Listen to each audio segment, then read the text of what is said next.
Let us see here. Dum, ba, bing. And remove that one. Oh, yeah, baby. And then we're going to spotlight you. Oh, yeah. Let's see if we can get these two to switch like so. Can you hear me okay, bud? I can hear you, brother. All right, cool. We have visuals. We have audio. Says the comments. Perfect. Oh my gosh. I'm trying to pull it up on my computer so I could check out the live chat. All right, Right cool. on. Cool. Let's see here. All right, dude. That was clunky as all get out, but I don't know what the deal was. Hey, there's our guy Jared, Selective Creations. Much better audience now. We've got some great people out there. Now they can actually find us. So I'm glad we nipped that in the bud. What's up, everybody in the chat? Appreciate your patience. Yeah, I never learned how to read or write, so I apologize. Man, technology, it doesn't like to cooperate sometimes. No, it doesn't. Okay, good. Now we got my technical support, the More Forge fam. They says we are back, and so if my tech support says it, then I guess we're good. Perfect. All right, dude. Let's try this again from the top with feeling 5, 6, 7, 8. What do you want to show us with your facility, man? You got a really pro looking setup behind you. What kind of ultrasound do you run? What are some must have things that people like? I saw a setup yesterday and he had a commercial stainless steel sink with a snake neck spring loaded sprayer, and I was like, bro, my back just praise Jesus looking at that. I'm like, if you've cleaned out tubs either outside or in your bathtub or anything, having a commercial sink at waist height, I was like, chef's kiss. That's one of those things people overlook when you have a snake room that could just make or break your back, plus just get work done a lot more efficiently. What's some of your favorite equipment, bro? Yeah, that sounds like a game changer for sure. Um, so I actually don't have a bathroom or a sink in this room, so I have to go back and forth to the house Ain't to that do tough? all that stuff, I or know. clean the tubs right in my driveway with the hose. So I'm old school like you. um, Yep. I say the best pieces of equipment that I invested into have got to be the rack behind me. So I've Okay. got the 5540 um, ARS. That's this one. And then that is the Mini 65 over there. Am I able to like flip my camera back and forth? As far as I know, are you on a phone? I am on a phone. I believe so. I don't think it'd be an issue. Should just be your own camera's native settings. You tap your screen, and then, as far as I know, but I haven't really troubleshot from that end Huh. Let me see if I can figure it because out. you're on selfie mode now, right? So it Yeah, should. I got the front camera. I wonder. I mean, given what we've gone through, what's the worst that could happen? I mean, come on. True, true. So when I tap on it, it says edit name or change avatar. Ah, Let me see. Okay, now I can't see you. Oh wait, I figured it out. hells yes. I think I figured. There we go. Can you hear me, boss? Oh yeah, we got audio nice and clear, sir. Cool, cool. So yeah, I've got the 5540 rack right here. So it fits 40 snakes. The tubs are nice. I would say this is a good size for like breeder males, but some of my breeder females that are starting to get pretty big are a little bit tight for this setup. But you can see they got a decent amount of room as far as like from I'd say 400 grams to about 1200 grams. This is good for. That was my next question. Perfect. I was wondering about that. Yeah, was size because things are hard to tell relativity on screen. So that size range is awesome. Yeah, this girl, she's about 1000 grams. So she's still got a good amount of room in here. But I'd say once they get to like 14, 13, 1400 grams, they definitely need to be upgraded. So my next purchase is probably going to be a 70 series rack for those big females. Bro, the 70s get expensive, don't they, man? Woo. They do. They do. And looking back on it, I probably should have bought that first before I got this, but I didn't want to spend the money at the time. I'll tell you what I'm doing as a hack, and I'm not promoted or anything by Animal Plastics or Black Box, but my own personal experience that I've loved is I bought me a used Animal Plastics 12 shelf from William Philippek, TJW Exotics. I bought it used from him, great guy, and it's a 12 shelf of Vision 70 tubs. You know, 70s are big, but I go with black box dividers. In fact, I emailed them today, and they sent a really nice personal message back because I know they're going to be at the Atlanta show, as am I. And I said, hey, bring some of those. I've already got a few. I said, I want a couple more of those dividers. And they're only 18 bones. And the shipping gets to be a lot, 20, 30 bucks for two or three of them. It gets to be kind of pricey. So I'm like, if I'm at the show, can I buy some of them for no shipping? And so I'm going to be getting them and some extras for some regional buddy. And they responded really quickly, and they're a husband wife duo. And I love those dividers on the 70 tubs because then I can take my girls from 400 or 500 grams on up, to 900 or something before I have to start breaking them out into the full tub. And it just, so I'm not rebuying another rack. I'm not saying it's a perfect plan, but I like to have versatility. So, man, I don't know. Bigger is better, but then you have to subdivide it. So then what the hell do you do? They have a good solution, I thought. True, true. Yeah, honestly, I haven't really had too many issues with breeding the females in this rack system. I mean, I just feel bad they kind of look squished, so I would like to give them a little bit more room just cuz I feel bad, but they do fine in there. So, I mean, I'm not too worried about it, but it's definitely something that is on my mind. Gotcha. Um Rack that I'm using right now. This is the Mini 65 hybrid. It's almost empty right now. These are snakes that are still available in here, guys. So go check out Morph Market if you want to add anything. But I'd say once these guys get to probably about like Nice. 300 grams, it's time to move them over here. And Okay. I usually skip right to the big tub. I add hides in there, and I've never had an issue with a snake that I've moved from this rack to there stop eating or anything like that. Okay. Good to So know. Good I to know usually just when skip watching. right from here to the big daddy. And then when I first started, this was my setup. Tubs like this on a shelf like this. Right? And I had this set up for about probably 2 years before I finally got the rack system. Good. So those are definitely game changing pieces of equipment. Hell And yeah. then um back around. It's a big deal. Growing in the business is so much more important than going in the business. And I think I see that a lot with people that first start out and then they buy a rack. I got this brand new ARS or Freedom Breeder, and you're like, Jesus, dude, I've looked at those. That's $3,500. Have you sold $3,500 worth of snakes to justify it? Like, I feel like you have to have some turnover. The snakes or your feeders, whatever it may be, have to pay for themselves to some extent. Because I mean, otherwise you're out of pocket quite a bit. So that's awesome to hear other people, because you guys are starting to really get at a high level. And I think a lot of people look to your animals and what you're doing is inspiration. And I just feel like that's a good lesson to learn. There's nothing wrong with Tupperware totes and they do fine in there. You don't got to be fancy. It's the quality of the animals you put in those damn tubs that matter and what you produce. So sometimes people, I feel like they go, oh, I'm into ball pythons. And 2 years later they dump out because they just suddenly, realize, man, I'm 7 grand into this and I ain't sold but 2 snakes. And so it's like, that's why you grow into it.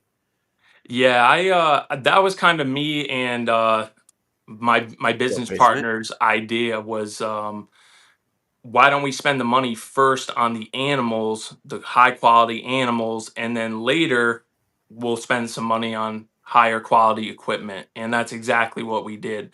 Believe it or not, I had about 3 of those shelves behind me. Where these racks were, there was 2 more of those stainless steel shelves that I bought from Walmart that had tubs from top to bottom on them until we put this together and moved them all into the rack system. So Hell yeah. I even my first clutch I ever got was in one of those hefty tubs. Was from a female kept in one of those hefty tubs. So you got to start somewhere, and I thought that was the best way to do it for me personally. Yeah, that's that's a great great idea, and I think people need to hear that more. They need to like internalize that message more. And I think to Jason, there's a lot of awesome people in the comments. By the way, man, we got Keys out there, we What's up, got Keys? DJ Hush, we got Basement Pythons, More Forge, our sponsor, having a ball. Josh is out there, but yeah, don't put $2 animals in $2,000 racks. Hell yeah, Jason, that is entirely right. That's so true.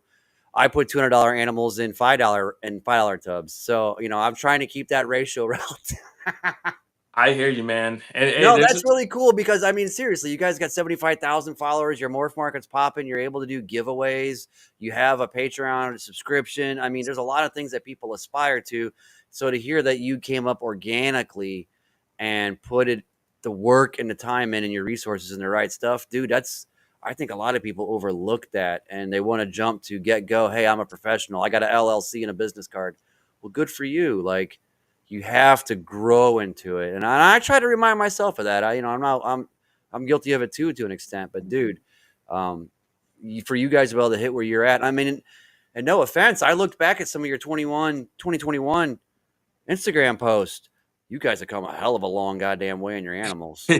definitely, I mean, definitely. you're talking 3 snake years. I know it's 4 on the calendar, but you're talking 3 snake years. You guys went for some really basic stuff to holy shit, look what you're making and buying now. So that's incredible. Yeah, we definitely had to make some adjustments for sure.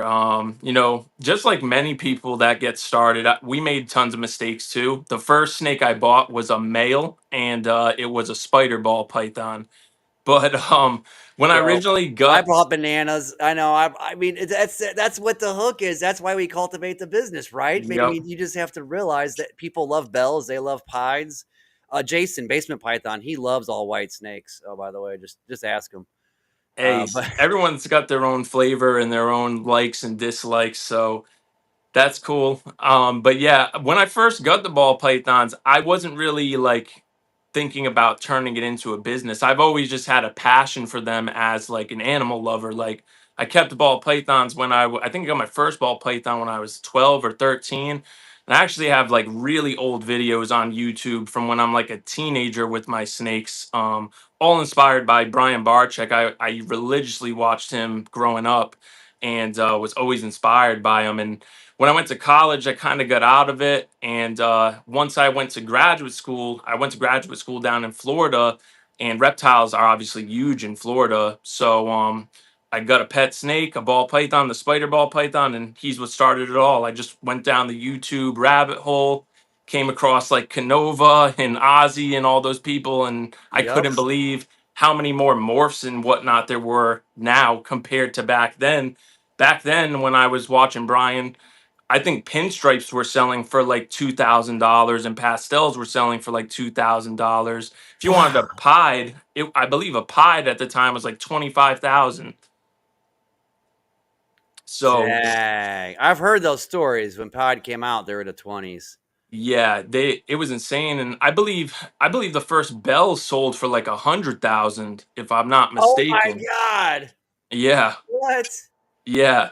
I'm pretty sure if you go back on Instagram, Brian has a video where he talks about like the most expensive snakes that started like the ball python trade, and it's really interesting. I think he said the first ivory sold for like 65,000, the first banana sold for like 65,000. It's crazy.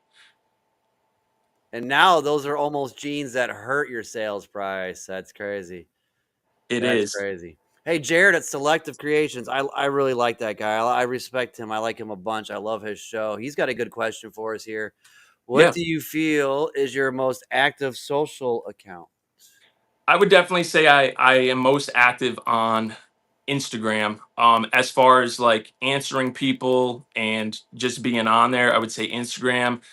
I'm also pretty active on YouTube. I try to post a short every single day on YouTube, and I Okay. post long form videos every Sunday at 9 p.m. So you Okay. guys can check those out. And then TikTok, I Those say, seem mostly educational to help keepers that may be a little newer to grow through some problem solving at home. Is that right? yeah, most of the videos I post there are educational, but I also do post like egg cutting videos on YouTube. I do post like clutch updates, ultrasounding videos, all that sort of stuff. Jason's over here trolling. Just tell him we thought he was really lame, but apparently he wasn't the lamest. Let's just remind him of that. He was a 1%er. He was a 2, but he so don't let him get at you, bro. I'm not even sure what he's talking about. Oh, I'm teasing him about he loves white snakes. You know, Oh, he was. oh. I like white snakes too. I like the lavender snow a lot. That's probably my favorite white snake is the lavender snow. The reason I like it is because it keeps the pattern on the snake. Yeah, there are some interesting ivories. I've seen some neat ones that have some cool patterns. I don't know how they age, how light it gets. Look, they're gonna Jason. Jason's got it out for me. Oh god, no one can deny the spider's a sweet morph. It is awesome visually to look at, and is one of the coolest looking single genes. I agree. I think yeah, it is definitely really cool looking. We can figure out anything to mitigate the ear issue, but that is a great looking gene for sure. 1000%. Spider was my like original first favorite morph. Even when I was a young teenager, I used to be obsessed with the bumblebee. When I first saw a bumblebee, I was blown away. Yeah. Mm-hmm. What do you? So we had the technical issue. We were running a show and we had like 2 viewers. Thank you. I'll send you guys your $5 here shortly. Cash App's still good. And then we ended. We came back. So I'm certain we missed. We were talking about some of your genes that you guys are known for and you work with. And what do you think your wheelhouse is? Do you want to just give us that one more time? Because we Yeah. got much better viewership people in here now. So I think most people know us for the Lavender Albino project. That's probably where we've invested the most money into so far. That is my favorite gene. My favorite snake, once I started like really researching stuff, Mm-hmm. became the dreamsicle. I love the dreamsicle. I think it's just a beautiful combination, and I think they age really nice. And I would say lavender albino is probably what we're most well known for. You guys do some really cool stuff with it. And then again, I think they missed it, but I had brought up how you've got that super scrambler you pictured today. Yes, And yes. I I love scrambler and I love the potential of that. And I love to see things like, Xanthic or lavender worked into some of these, what do you do with cypress? What do you do with, hurricane? Like how can you take these newer, more popular genes now and put them into some of these base concepts like well it's base now it wasn't that long ago but things like lavender and albino, how do you ratchet that up another notch? And you guys seem to really kind of push that. Yeah, the goal, my goal mainly is to just make stuff that we've never seen before, and make really beautiful snakes is really what my goals are. When it comes to the animals that I invest in, is like, okay, I have this. What can I get to put with it that will make something the world's never seen before? A lot of the snakes that I'm trying to make, I really don't even know what they're gonna look like, honestly. So that's what I feel like makes it really exciting for me.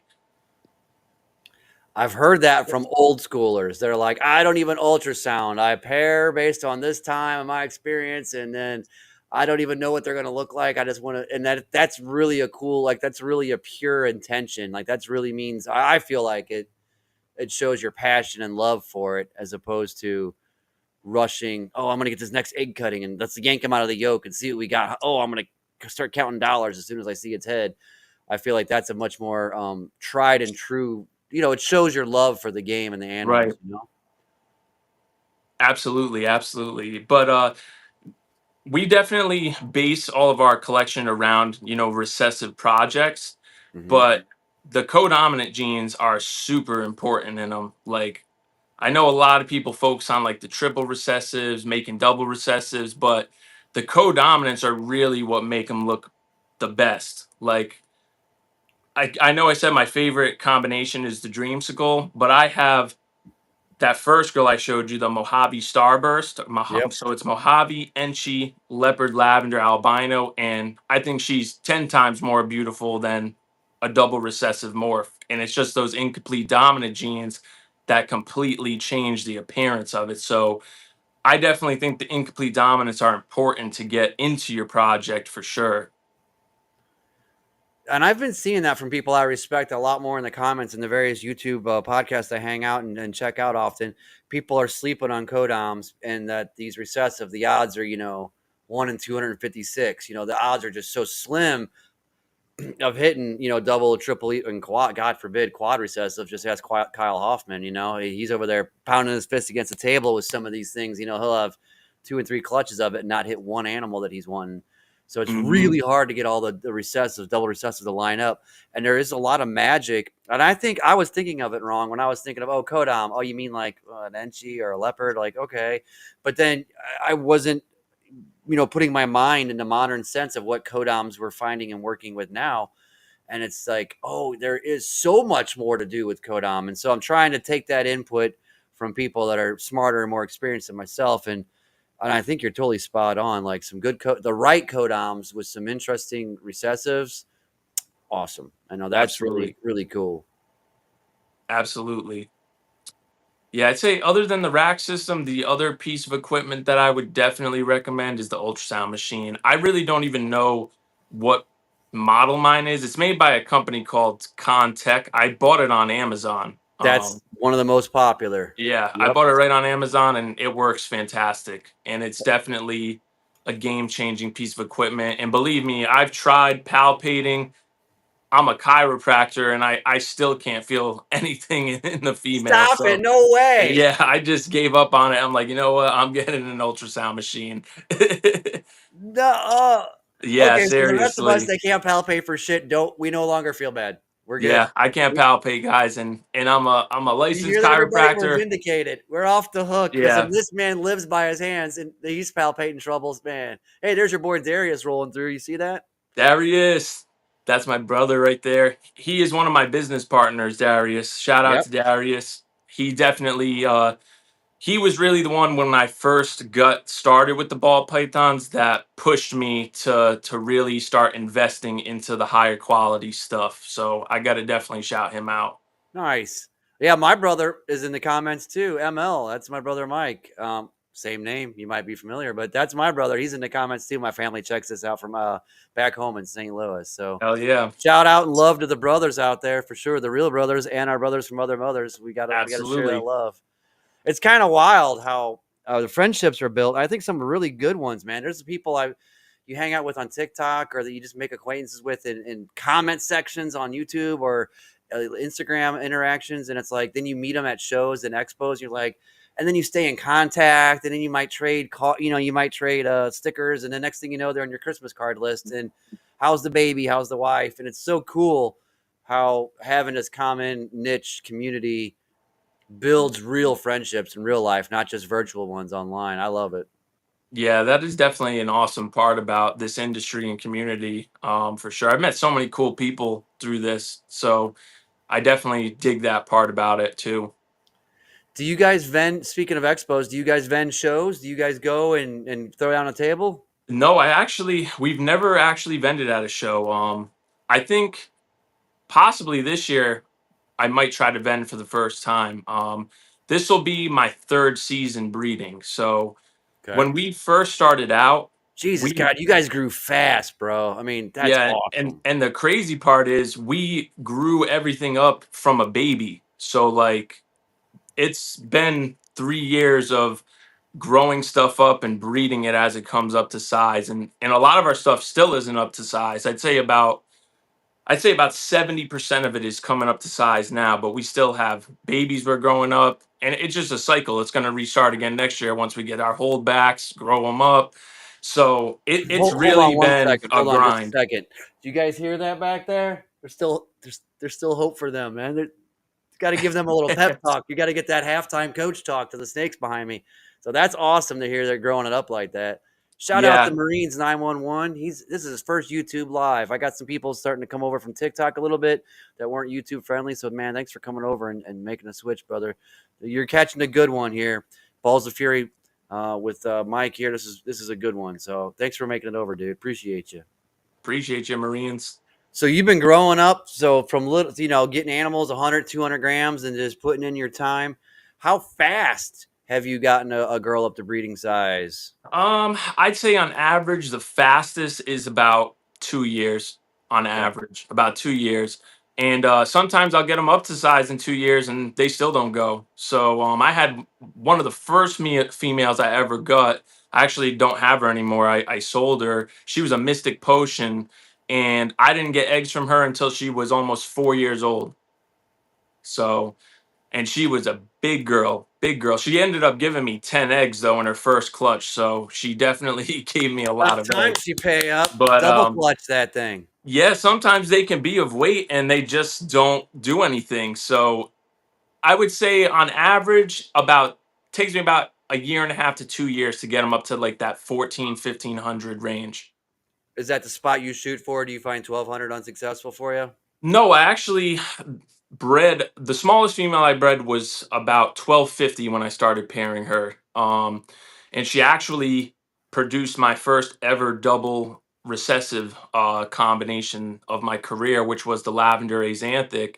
And I just when I breed them, I food cycle them. So if they're 1,250, 1,300 grams, Mhm. and I start to power feed them while they're breeding, they put on size like that if they're receptive to it and their appetite goes up. So she probably got up to about like 17, 1,800 grams by the time she laid those eggs.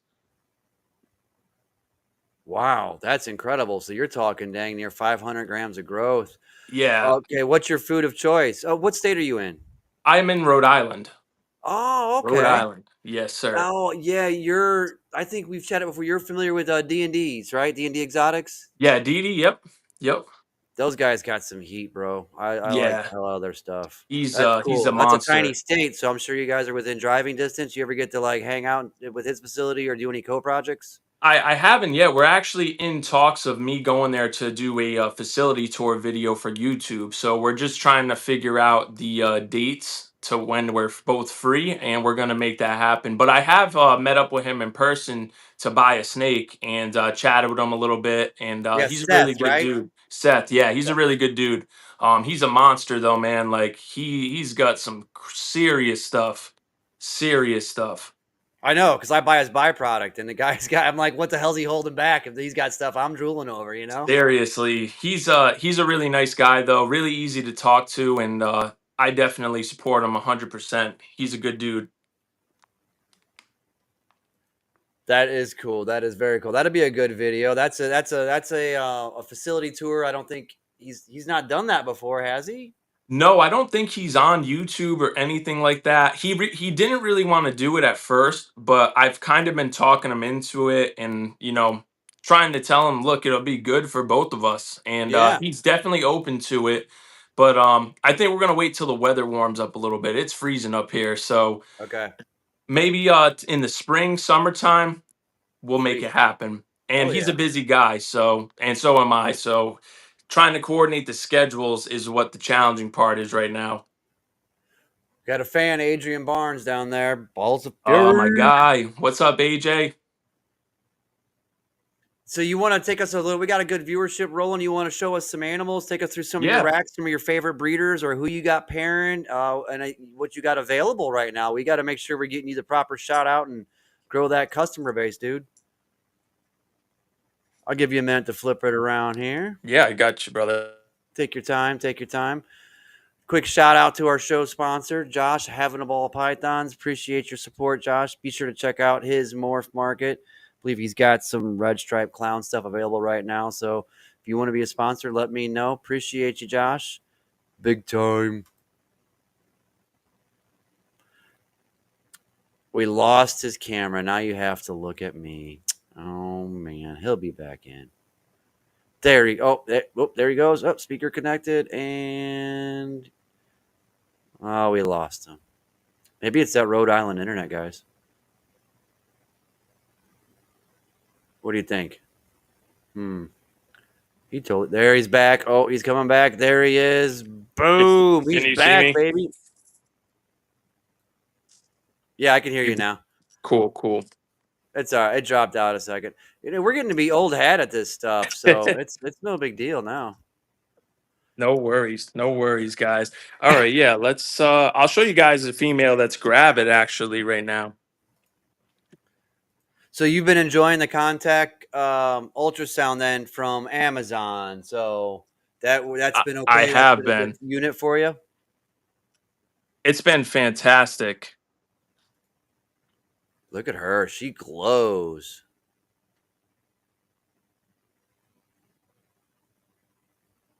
Think you're freezing up a little bit there, Mike.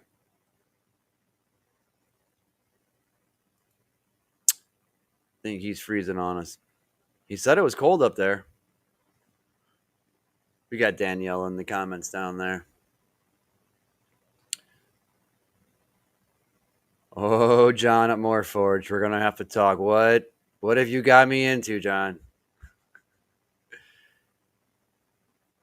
Everything looks good and connected on my side. Oh, he dropped out. Yeah, that's not on. I don't think that's on my end. We're gonna leave the Daniela comment up though, because when he comes back in, we want him to see that right away.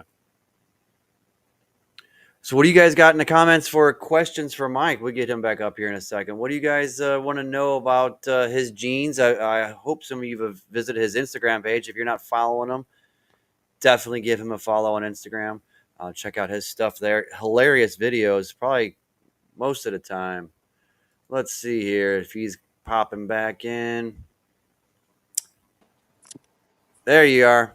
Everything looks good on my end. How do you copy there, sir? I can't see anything on my screen. Yeah, I don't know. Everything's been clean and steady on my end, and your camera's been freezing up. We dropped you for a minute, and then you pop back in. It's probably my Wi-Fi.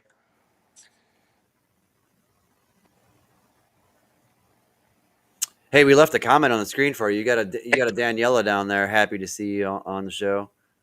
Oh, Daniela, that's my girlfriend right there. Shout out Well, to that explains Daniela. it. Shout out to all the girlfriends out there. Were you guys able to hear what I was talking about with that snake? Nope, we saw you open a drawer, and I said, "Ooh, that glows," and then that Let was me pretty much let it. me do this so I'm a little bit closer to the Wi-Fi, so that Okay, way I don't lose you guys. I'll pull her tub over here. it's all good. It's all good. Technology, Alrighty. gotta love it.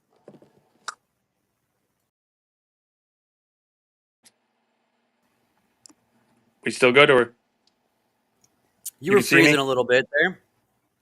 You were freezing a little bit there, but I think we got you there. You're starting to bounce back in. Oh, Marine summed it up. Darn it. You guys can see the snake. Yeah, we can see the snake. I heard your voice there. Yes. All right, cool. So this girl right here is a confusion starburst. So the starburst is what they call the combination for Enchi, leopard, and lavender albino. So this girl is confusion Enchi, leopard, lavender albino.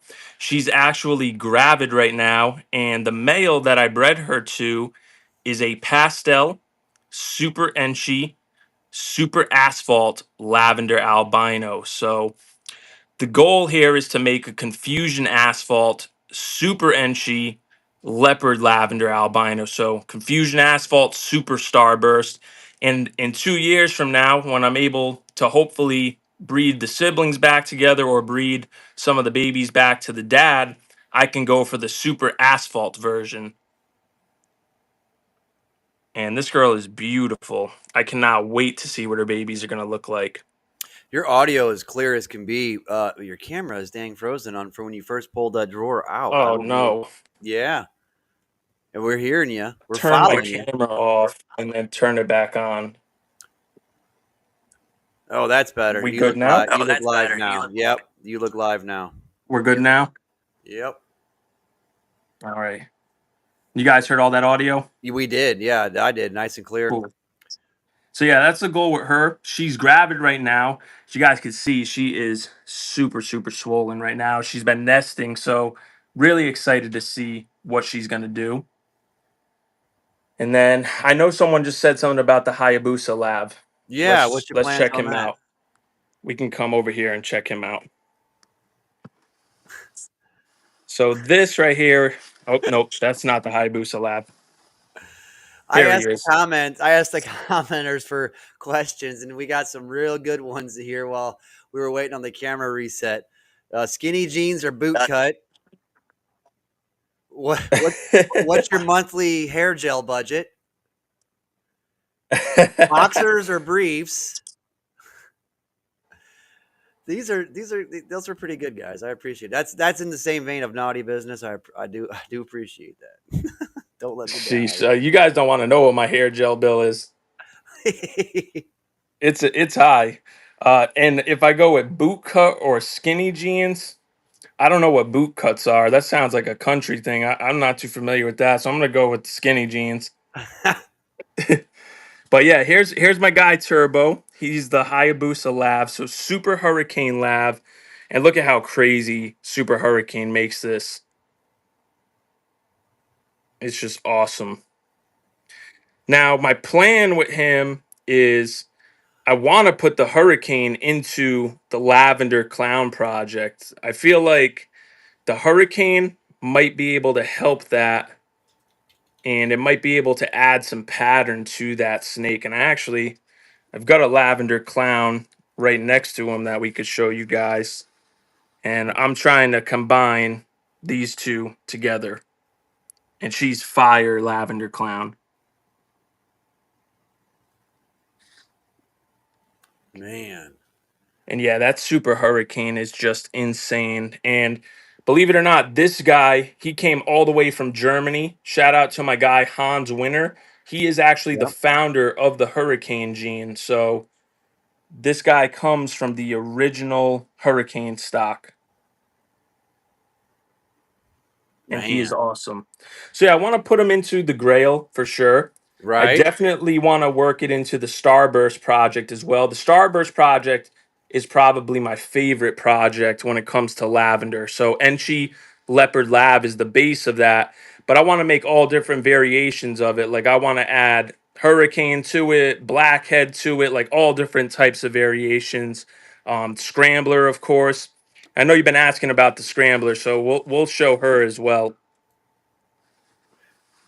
Well, I just find it really interesting because even myself, I love kind of the original market scrambler, the calico super OD scrambler, maybe a black pastel, something like that, blackhead, the Diablo, and I love all that stuff.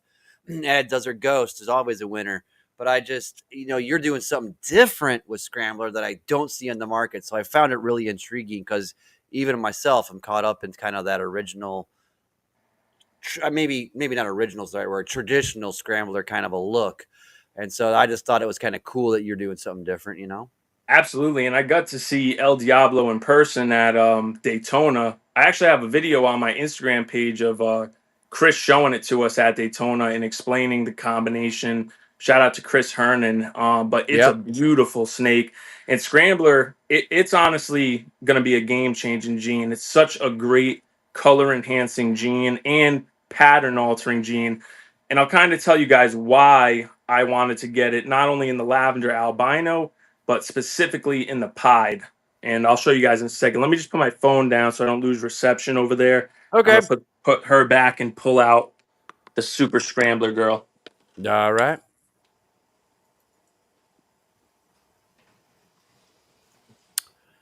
So hey there, more Forge. I'm trying to get my comments on the side over here. I know I have before. If you want to tell me where to click, that would be really good. I like them to roll on the side without having to babysit the comments. I just love having the interaction out there. All right. There So we go. here she is. So this right here is Orange Dream, Super Scrambler, Lavender Albino, Pied. And basically, what the Scrambler does in this combination is it smears all this side pattern here. So you get like this connected, smeared side pattern, and it brightens the color. Now, when you put it into Pied, normal Scrambler Pieds will be very low white. So it makes a low white Pied every single time. Okay. But in the super form, you get a no white pied. So as you guys can see, she is literally no white pied. She just has this little ringer, and you can only tell she's pied by looking at like the belly. Hmm. So the reason I like Scrambler and pied so much is because it makes them low white, so you get that pattern. And when it comes to pied, it really scrambles up the pattern. Now in the super form, it kind of stripes it out, like I was saying, and you get that smearing along the sides. But if you guys look up like an Enchi scrambler pied or just a scrambler pied in general, the pattern is just insane. And I've seen some really cool hypo pied versions of it, and I think that scrambler is going to be the key to bringing pied back. Really? Absolutely. It so out of Wow. all the combinations I've seen Scrambler in, the best ones are pied, Huh. in my opinion. Interesting. And I But yeah, will say, having a ball. Josh put up a nice comment down there. I do have Marcus Jane availability. I've got a list that's not public or on Morph Market, and I do have lots of Scrambler Pied, Hypo, Super OD stuff all over that list. So if anyone is looking, shoot me a DM with your email, man. I got availability right now. I did not know that opinion you have on the Pied being part of Scrambler is really interesting. That's super cool. I was not aware of it. yeah, I think a lot of people are starting to be hesitant with pied because when you start adding a lot of genes into it, a lot of times you get a really high weight animal and you can't even really see what's going on with it. So I think the Scrambler is going to really cancel that out because it just is a low weight pied no matter what you put it in. It's always a white pied. Hmm. And shout out to Marcus Jane too. I did check out that list. He's got some killer stuff on there. So if any of you guys in the chat want to add some Scrambler, definitely hit up my guy Phil. That list Dude, is those insane. prices are insane too. I Dude, mean, I felt like crazy, you were. crazy. I mean, there's like so between 370 to 750, you can get some stunner animals that are triple that on the market if you found them. So it's Believe me, if I didn't just buy like 3 snakes recently, I probably would have bought one off that list. and that list is going to be open. We're keeping it open till end of February, maybe first week of March before we wrap up and try to get that shipment moving. So we got a little bit of time. Tax returns coming, so we're trying to just Yep. gather a good shipment. And I'm paying this. I'm getting 2 snakes off of it. I'm paying what you guys are paying. There's no markup for me.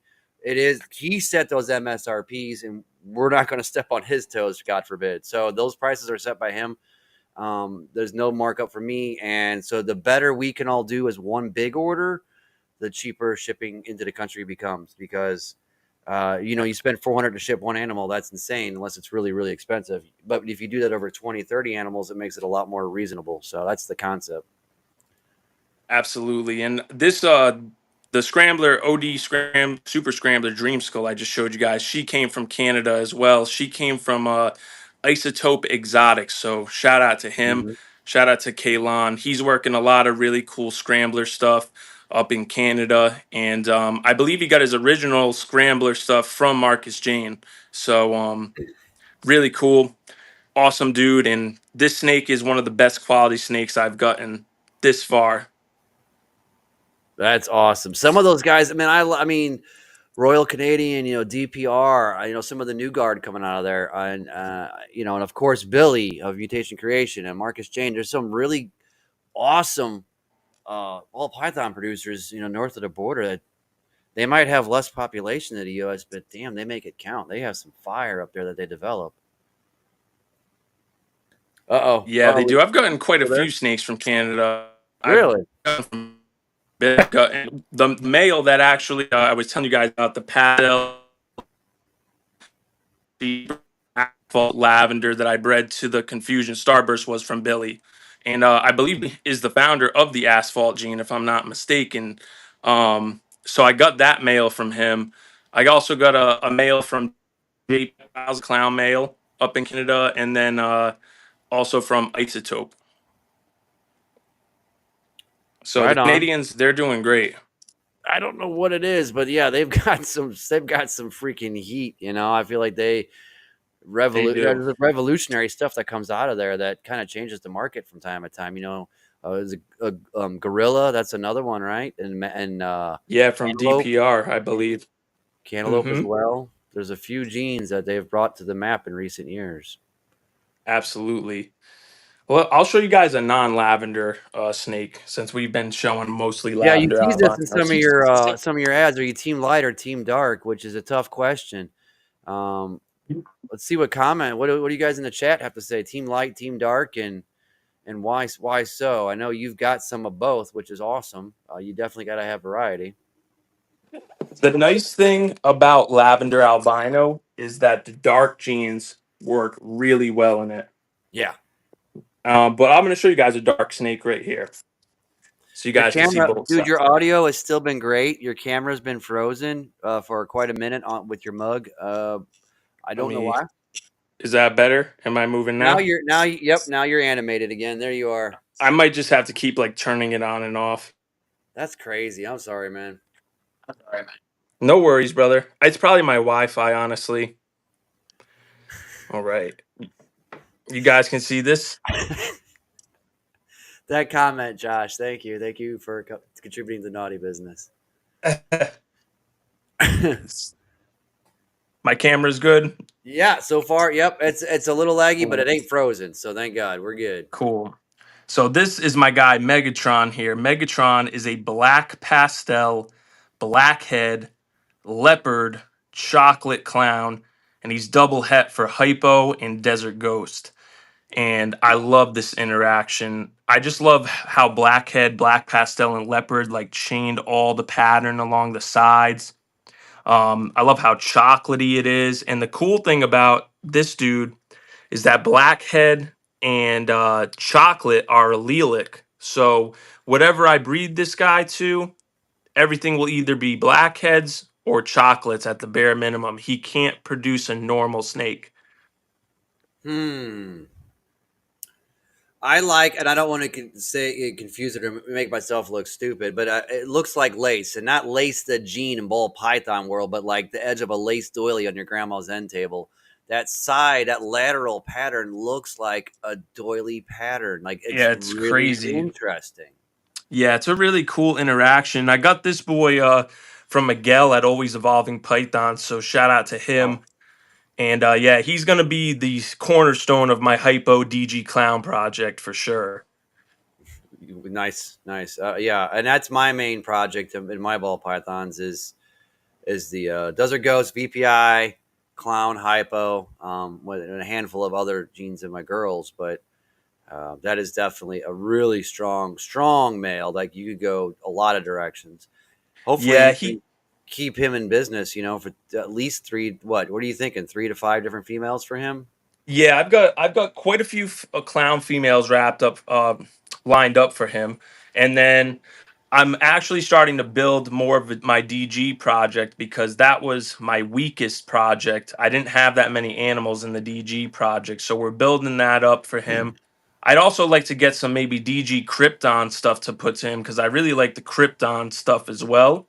Yep. Um, but yeah, I definitely have at least 4 to 5 females for this guy. And like you were saying, I also want to put VPI Xanthic in there. I've got a big fire VPI Xanthic female that I plan to put this boy to start making some hets.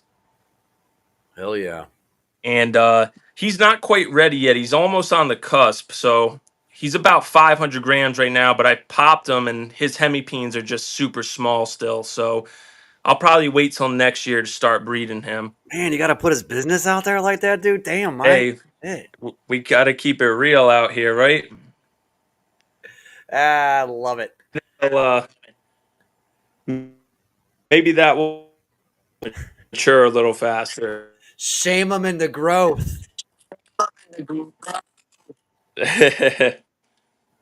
Do it. Let me Awesome. So see. you're I'll you're show you team guys. VPI, huh? I know there's TSK is a great line, MJ is a great line, and a lot of people go into VPI because it seems to be the most potential buyers for your project. Do you have a reason why you picked one Xanthic over the other? Um, the reason I picked VPI was just because that was the first line of Xanthic I bought, like without knowing anything about the other lines originally. Because I always really liked Xanthic, so I definitely wanted to get one. That's what's up. Storm Shed, nice. That's his. He has an Xanthic pied, a VPI Xanthic pied named Storm. She's really beautiful. Oh, okay. I thought he was referring to your Wi-Fi because you're frozen again. Like Oh this is like a no! security video at the 10 o'clock news. This is the Oh my man goodness! seen tonight stealing at the blackjack table at casino. Yeah, there you go. We better now. Yeah, it looked like a screenshot on the 10 o'clock news for a minute. At least you were smiling, so that was cool. Yeah, so I went with the VPI just because of that reason. That was the first one I got. But I'd say my favorite line of Xanthic is probably the MJ line. I think the Yeah, MJ line is the nicest, I think personally. that's I the like VPI a consensus. lot. Yeah, I like VPI a lot, but something about the MJ line, they just age differently in comparison to the VPI I've seen. Yep. Yeah, it holds. So, Maybe it's black longer, deeper. It doesn't get any brassiness, and on the peaks, of the black areas on the animal. I like VPI for the same reasons you listed, dude. For real. I yeah. definitely do, and that's what I've got. That's the basket my eggs are in too. So Yeah, if I went MJ first, all my eggs would be in the MJ basket. So hell I yeah, feel like if you do like a Xanthic, for anyone out there that's like just getting started, research the different lines. Because if I went back in time and did it, I probably would have bought like a Lightning Pied from Marcus Jane or something. yeah, I got you. Right on. You're frozen again, brother. I don't know what the deal is. I'm so sorry. It's It's probably connection. Let me turn off. it came back on briefly there.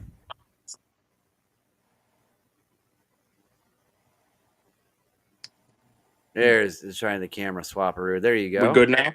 Yep. Now you're better. Good Yeah, now. it just seems like it's like a All right. Wi-Fi or internet connectivity issue. I'm not sure why.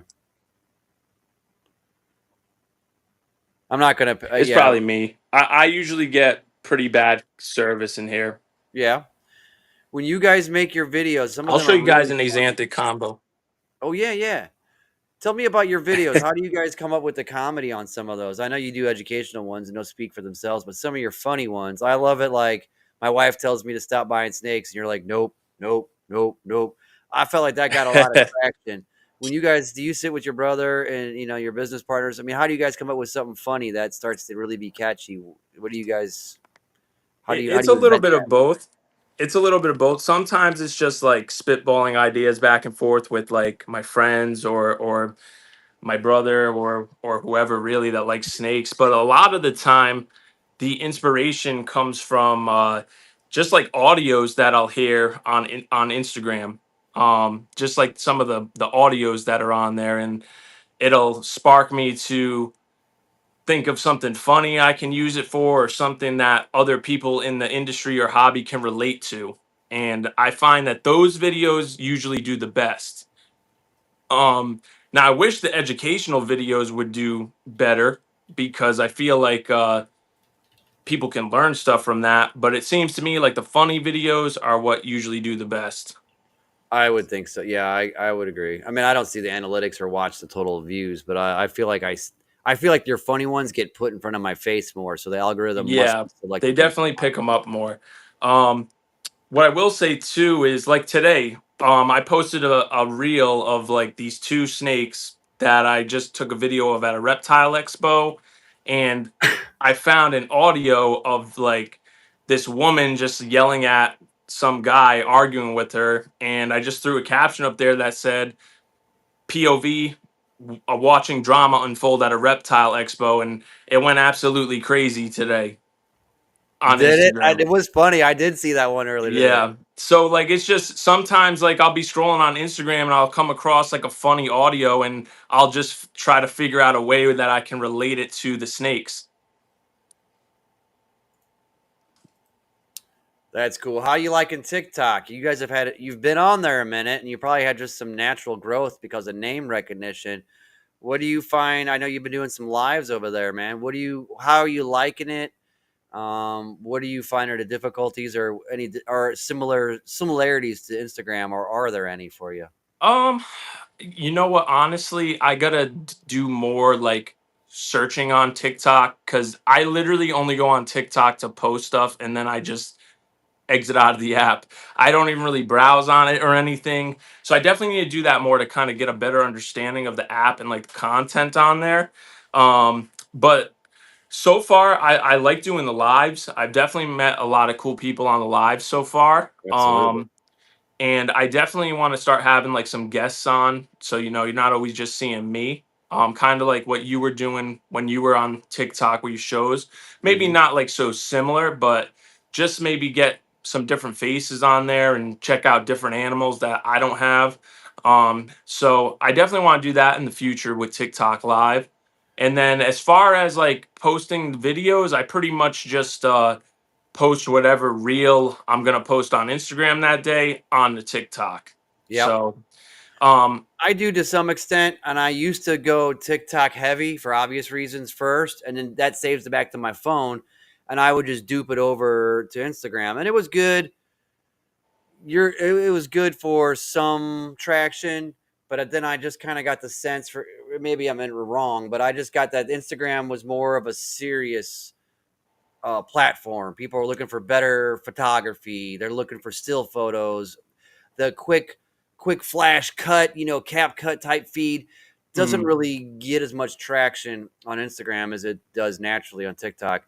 And so now I've reversed that, given the fact that now I'm more Instagram focused and YouTube focused, again, for obvious reasons. So I find that now I'm doing it the other way, where I originate my videos in Instagram, and then I'm either using that to just dupe it over identically, or at least use that partially, that concept, and just redo it from scratch again real quick on the TikTok app, install native from that app. So I've kind of reversed where I put my efforts, but I definitely still view TikTok as more of a play space. I'll do more goofy, borderline offensive or anything type stuff, and then we avoid politics and yeah, songs with certain words in them. I try it out. I just feel like that's bad publicity. But I do think that it's more of a play zone and Instagram's more serious. Do you think that's a true statement or no? I would agree. Yeah, I've literally gotten videos like taken off of Instagram because like put like sex in the caption or something. Like I had a video where I was like, because like a lot of times, this is another piece of advice for you guys that want to grow your following and whatnot. A lot of times, I try to direct my videos to people that don't have snakes. So it's not Okay. typically like I'm trying to reach you guys. I know you guys are gonna like it because you like snakes. My goal is to try to reach people that don't know anything about snakes and get them interested in snakes. So I had this one video where I was basically explaining like how snakes mate, how they breed. So I captioned it how snakes have sex, and immediately as I posted it, Instagram took it down and was like, "This is against community guidelines. You can't use this." And I had to repost it with a different caption. When a mommy snake loves a daddy snake very Exactly. much. Exactly. I had to basically make it PG. Even though I wasn't really even saying You weren't even anything referring to the act, you're inappropriate. referring Yeah. to the gender. And yeah, that's crazy. So yeah, I would say even YouTube, be careful on YouTube too, because I've had the same thing happen to me on YouTube with that. Really? Yes. They wouldn't take it down, but what they would do is if you're monetized on YouTube, they will limit your monetization if your video goes against community guidelines, or they'll completely cut off the monetization of it. Yeesh. I So don't know anything about it yet. I've not I do all this for free. So, I mean, when I made like $5 or $10 a week on TikTok, that was a victory. So, and now that's gone. They've changed their payouts. I don't know if people are aware, and I'm nowhere near that. I'm not, in the 30, there's people out there with 30, 150,000 followers, and it's a monthly income for them. So there's a change, which is pretty bad. I got to go back to my agency Discord and reread it all. But there's something like, when you make $1, TikTok keeps 40 cents. Uh, Good agencies keep zero. Mine does. They don't skim it, but TikTok takes 40%. And I think on lives they're switching that to 60%, which is where you get your biggest gifts for monetization. And yeah, bro, I'm at $17 ready to retire. Yeah, it's crazy. So I don't know about the monetization on YouTube. That's a new beast to me. I'm definitely sensitive to it, but I don't know how it works. Yeah, I mean, it you have to meet certain requirements, obviously, like you do on TikTok to get it. But I would say after being monetized on YouTube for about a year, YouTube is probably has the most potential as far as like actually making a decent amount of money off of the videos. Hmm, Not so much the shorts. I found it's more the longer form content that interesting. does better as far as monetization goes. Um, but I really don't even care about that. I just like posting the videos, honestly. I enjoy sharing the snakes with people. And if I can make a little bit of money doing it, cool. I'm just going to take that money and buy more snakes. Right? So That's any what I tell money my I really make landlord from it, too. it just goes back into it. Right. That's cool. And I think that passion, that shows through, man. Like you guys are excited about what you do, and you can't fake that. You just can't make that up. It's just not going to happen. So I think that's a big reason why your content comes through quick. Yeah. And I didn't want to, we could talk about genes and morphs and stuff, and there's a lot of shows for that. But I like that when we have guests on, I felt like you hit like a really bigger audience. And that's why I was interested in some of your pain points and growth, how you grew in the last 3 years in your social media, because I mean, you guys have made a really big presence, and that's really cool. And like me, your snakes you have more advanced genes than I do at the moment for sure, and better production. But to me, it's interesting to kind of help people understand how do you grow from a couple snakes in a shoebox in your basement to what you guys do with 75,000, 76,000 followers, and get your content monetized also while doing what you love and still going to work during the day. So that's why I was trying to see, because a lot of people aspire to that, right? I mean, that Yeah. naturally. Well, what I'll say is the main thing is be consistent. So like set a goal for yourself. If posting, so I post every day. That's like consistency to me. That's what I can handle. That's what I do. But if you feel like you only want to post 3 days a week, make sure you post 3 days a week, and that consistency will help you to grow. Um, One piece of advice I took from the late Brian Barczyk was he said if you the more you post, the more likely you are of something going viral. So I once I heard that piece of advice, I took that and ran with it, and I posted a video or picture at least every day. And I post at the same time every day. 12 p.m. I post a reel, and 5 p.m. I post a picture. And like I was telling you before we came on the show, all it takes really is one video. My first viral video ever was a video of my spider ball python shedding his skin. I basically sped it up, and I just got lucky. I caught him in the act of shedding. I took a video of it. I Hmm. sped the video up, posted it on Instagram, and it got 13.1 million views. Oh my And God. within 1 week, I gained 8,000 followers from that reel. So all it takes is one video to really blow up your page. Dang, dude. So, and like I said, you never know what it's going to be. Like sometimes I post something I think is like the best video ever and it doesn't perform well. And other times I'll post something stupid and it'll go crazy, or And in something case I think anybody is doesn't stupid. know, I sit around at night trying to catch snake yawns.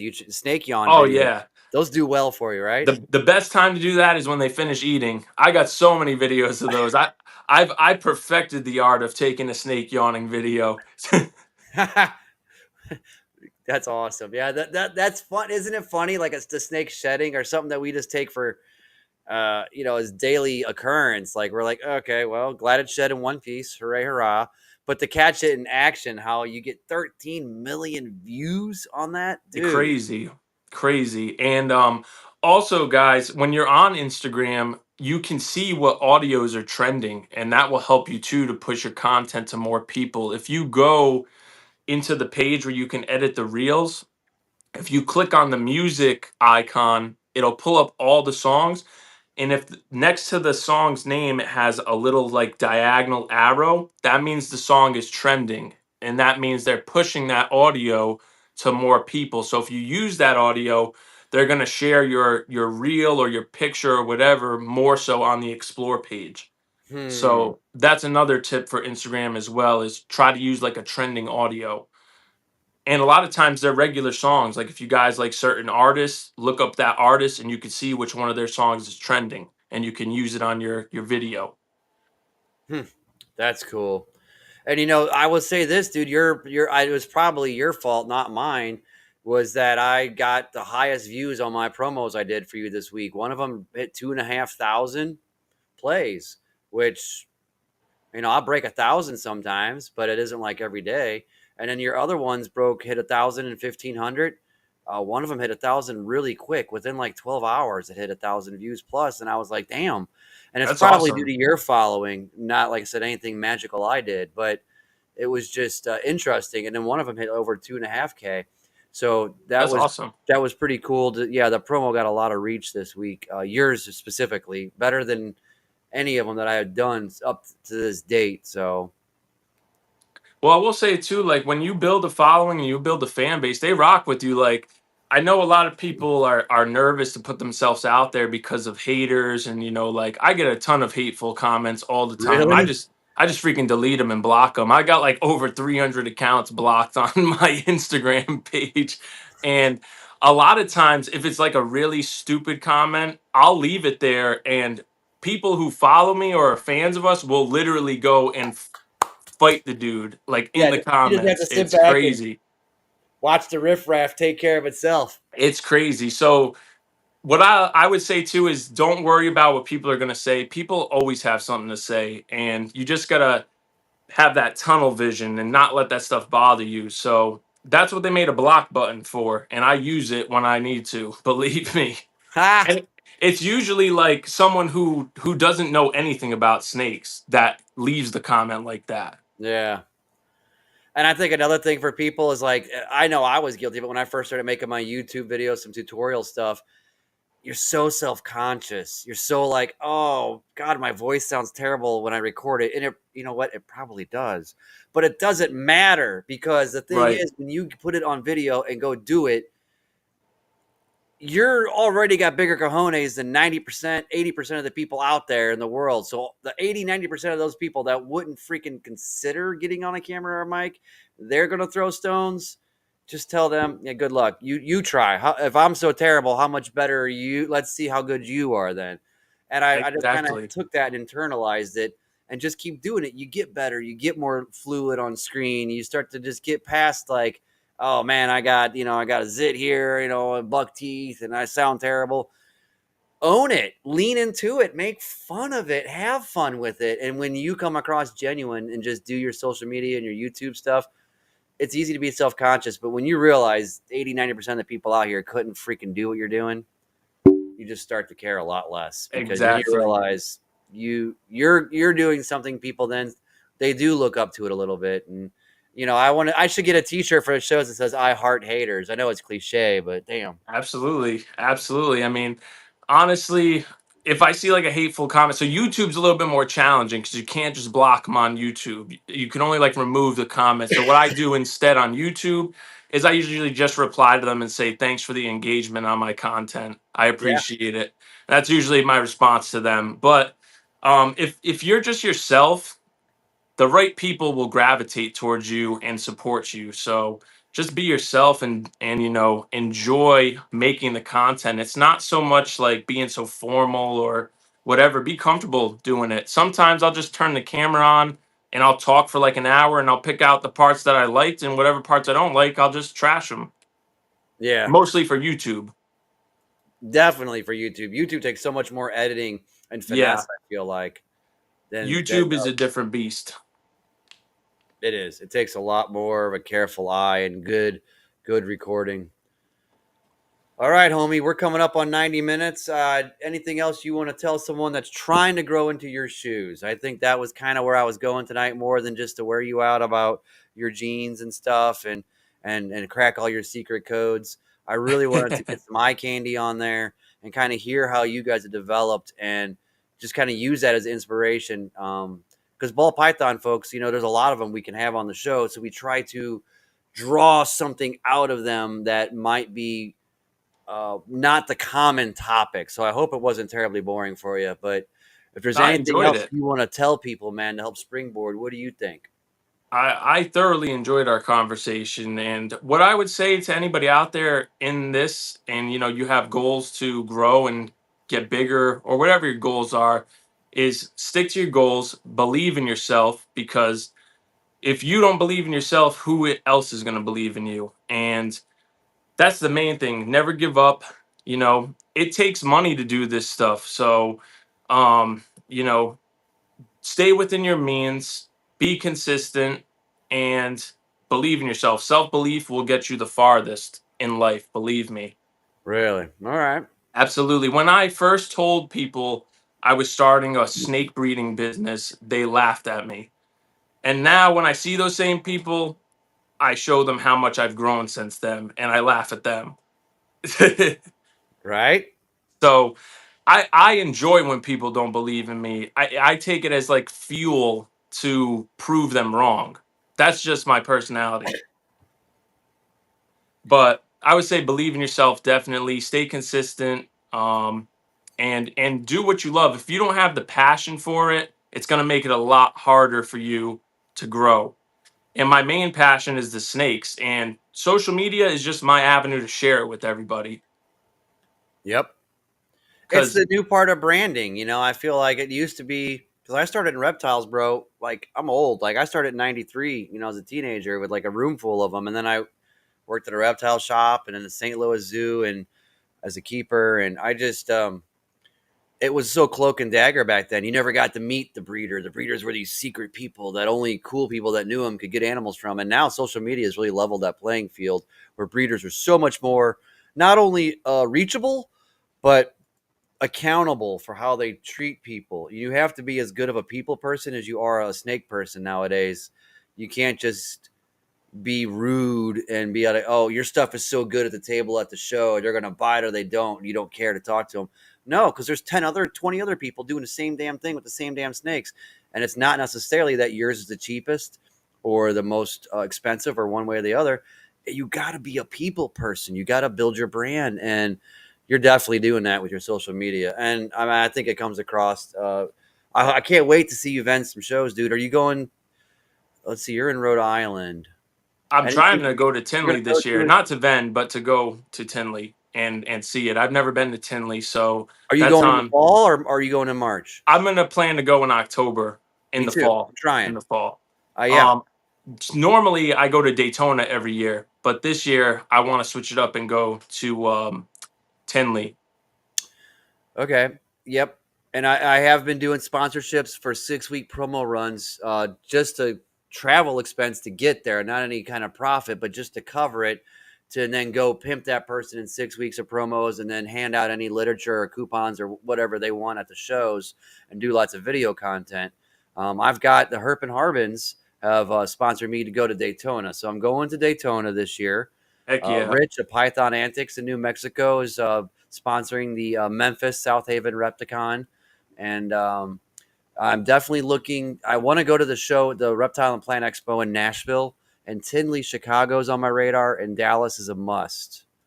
Um, absolutely. And Definitely shout on out to my the Herp and Harbins. I actually did just pick up some of those thermostat probes yeah. clips from them. They're freaking awesome. If you guys don't have one, I highly suggest hitting them up and getting one. It's awesome. The best piece of one of the other best pieces of equipment I bought was that. That isn't that wild, and that's so cool, and that could just be like a neat little calling card.